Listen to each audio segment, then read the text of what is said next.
অনেক কষ্টের সাথে বলতে হচ্ছে অ্যাডভান্স গেমিং মুজাহিদ ভাই কালকে সকালে মালয়েশিয়াতে অ্যাক্সিডেন্ট করে ইন্তেকাল করেছেন। ইন্না নিল্লাহি ও ইন্না ইলাইহি রাজিউন।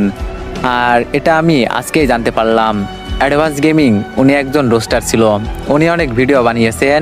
ওনার কথাতে কারো মনে কষ্ট পেয়ে থাকলে ওনাকে মাফ করে দিবেন, আর সবাই দোয়া করবেন ওনার জন্য, আল্লাহ যাতে জান্নাত নসিব করে। বিশ্বাস করেন আমি পার্সোনালি অনেক আগে থেকেই ওনার ভিডিও দেখতাম। বর্তমানে ব্যস্ততার জন্য ওনার ভিডিও আর দেখা হতো না, কিন্তু তার মৃত্যুর কথাটা যেন কোনোভাবেই আর বিশ্বাস হচ্ছে না।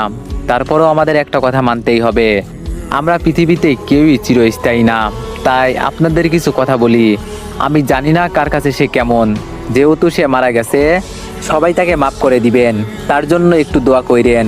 আর হ্যাঁ, অনেকেই দেখছি তার ছবি দিয়ে ভিডিও বানাচ্ছে, আমি মনে করি এইগুলো না করাই ভালো। আর সবশেষে একটা কথা বলতে হচ্ছে, আমরা ফ্রি ফায়ার কমিউনিটিতে আবার একটা লিজেন্ডকে হারালাম।